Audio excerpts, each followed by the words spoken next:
In the first year of Darius the Mede, I stood up to strengthen and protect him. Now I will tell you the truth. 3 more kings will arise in Persia, and the fourth will be far richer than the others. By the power he gains through his riches, he will stir up everyone against the kingdom of Greece. Then a warrior king will arise. He will rule a vast realm and do whatever he wants. But as soon as he is established, his kingdom will be broken up and divided to the 4 winds of heaven, but not to his descendants. It will not be the same kingdom that he ruled, because his kingdom will be uprooted and will go to others besides them. The king of the south will grow powerful, but one of his commanders will grow more powerful and will rule a kingdom greater than his. After some years, they will form an alliance, and the daughter of the king of the south will go to the king of the north to seal the agreement. She will not retain power, and his strength will not endure. She will be given up together with her courage, with her she will be given up together with her entourage, her father, and the one who supported her during those times. In the place of the king of the south, one from her family will rise up, come against the army, and enter the fortress of the king of the north. He will take action against them and triumph. He will take even their gods captive to Egypt, with their metal images and their precious articles of silver and gold. For some years he will stay away from the king of the north, who will enter the kingdom of the king of the south, and then return to his own land. His sons will mobilize for war and assemble a large number of armed forces. They will advance, sweeping through like a flood, and will again wage war as far as his fortress. Infuriated, the king of the south will march out to fight with the king of the north, who will raise a great multitude, but the multitude will be handed over to his enemy.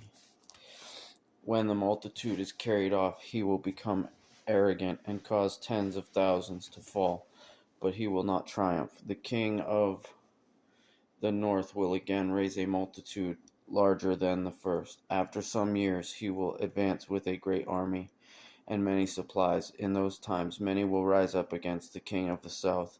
Violent ones among your own people will assert themselves to fulfill a vision, but they will fail. Then the king of the north will come, build up an assault ramp, and capture a well-fortified city. The forces of the south will not stand. Even their select troops will not be able to resist. The king of the north who comes against him will do whatever he wants, and no one can oppose him. He will establish himself in the beautiful land with total destruction in his hand. He will resolve to come with the force of his whole kingdom and will reach an agreement with him. He will give him a daughter in marriage to destroy it, but she will not stand with him or support him. Then he will turn his attention to the coasts and islands and capture many, but a commander will put an end to his taunting. Instead, he will turn his taunts against him. He will turn his attention back to the fortresses of his own land, but he will stumble, fall, and be no more. In his place one will arise who will send out a tax collector for the glory of the kingdom, but within a few days he will be shattered, though not in anger or in battle. In his place a despised person will arise. Royal honors will not be given to him, but he will come during a time of peace and seize the kingdom by intrigue. A flood of forces will be swept away before him. They will be shattered, as well as the covenant prince.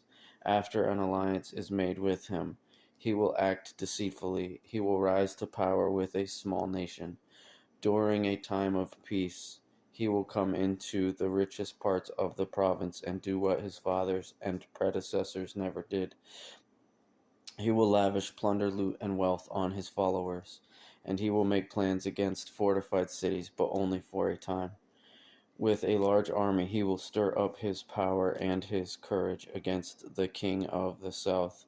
The king of the south will prepare for battle with an extremely large and powerful army, but he will not succeed because plots will be made against him.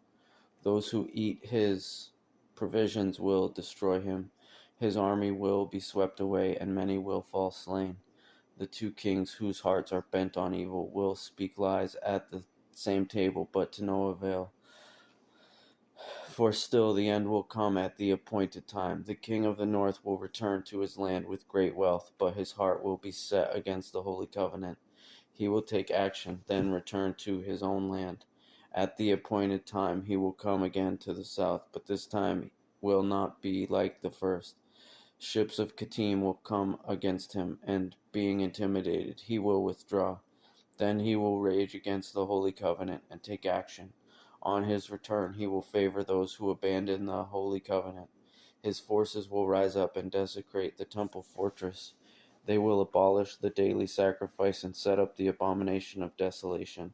With flattery, he will corrupt those who act wickedly toward the covenant. But the people who know their God will be strong and take action. Those who are wise among the people will give understanding to many. Yet they will die by the sword and flame, and be captured and plundered for a time. When defeated, they will be helped by some, but many others will join them insincerely. Some of the wise will fall, so that they may be refined, purified, and cleansed until a time of the end, for it will still come at the appointed time. Then the king will do whatever he wants. He will exalt and magnify himself above every god, and he will say outrageous things against the God of gods. He will be successful until the time of wrath is completed, because what has been decreed will be accomplished. He will not show regard for the gods of his fathers, the God longed for by women, or for any other god, because he will magnify himself above all. Instead, he will honor a god of fortresses, a god his fathers did not know, with gold, silver, precious stones, and riches. He will deal with the strongest fortresses with the help of a foreign god. He will greatly honor those who acknowledge him, making them rulers over many, and distributing land as a reward. At the time of the end, the king of the south will engage him in battle. But the king of the north will storm against him with chariots, horsemen, and many things. He will invade countries and sweep through them like a flood. He will also invade the beautiful land, and many will fall. But these will escape from his power: Edom, Moab, and the prominent people of the Ammonites. He will extend his power against the countries, and not even the land of Egypt will escape. He will get control over the hidden treasures of gold and silver, and over all the riches of Egypt. Cushites, the Libyans and the Cushites will also be in submission, but reports from the east and the north will terrify him, and he will go out with great fury to destroy and annihilate many. He will pitch his royal tents between the sea and the beautiful holy mountain, but he will meet his end with no one to help him.